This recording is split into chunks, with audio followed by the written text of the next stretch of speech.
based on my conversations with my fellow researchers at the Institute for the Future, I had them look at the forecasts that we created, and I asked them to pull out what we call the most promising signals.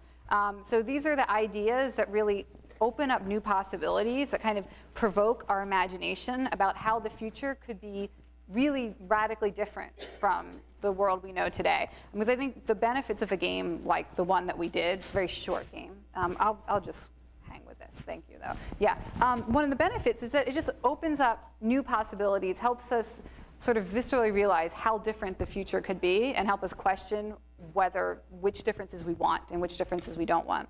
So what I have from my fellow researchers is a report back on the 15 most promising signals.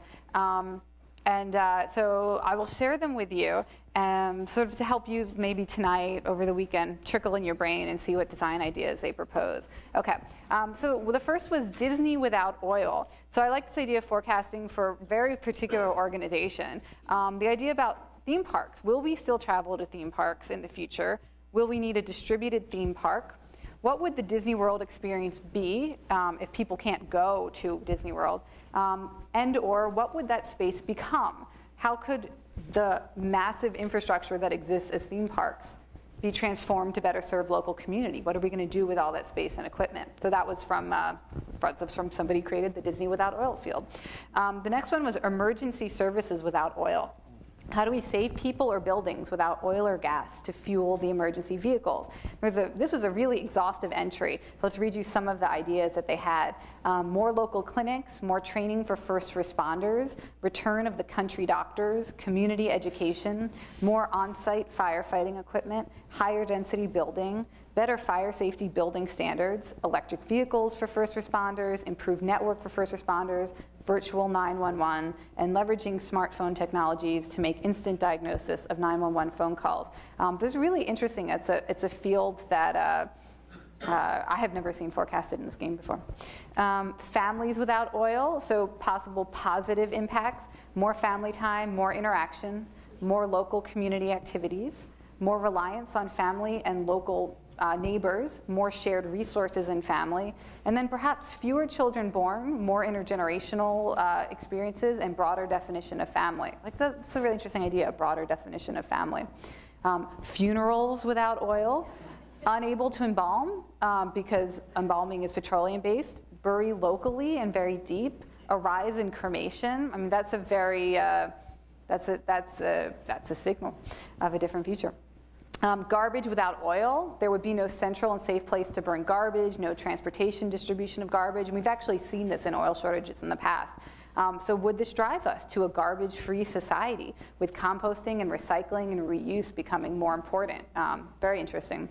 Grade schools without oil, would there be more homeschooling? Would there be more online education, more community schools? In that entry, somebody wrote, parents would have to grow, which I think that's really interesting. As a concept of how do we grow to provide services for our own children. History without oil. We need to resurrect lost technologies, e.g. canoeing, horses, hand manufacturing. Monetary policy without oil. We're tied to the petrodollar and we'll need a new currency solution, tie money to water. That's a really interesting signal. We do know that water is likely to be one of the most scarce resources in the future and the most valuable. Movies without oil. This is really interesting. Problem, can't make fast action films, less explosions. Solution, local live theater, use digital video cameras. But I like this idea, like as a society, would we be willing to spend $300 million making action movies anymore? How would that affect the entertainment industry? Olympics without oil. Energy use could be tied to your medal count, so you actually get medals throughout the year. Or, this is a great idea as a game designer, I like this, an energy handicap based on going into it, how much energy your country uses before you get there. Politics without oil, obviously this really broad implications. Middle East, Russia, South America lose their influence. Windy and sunny countries gain.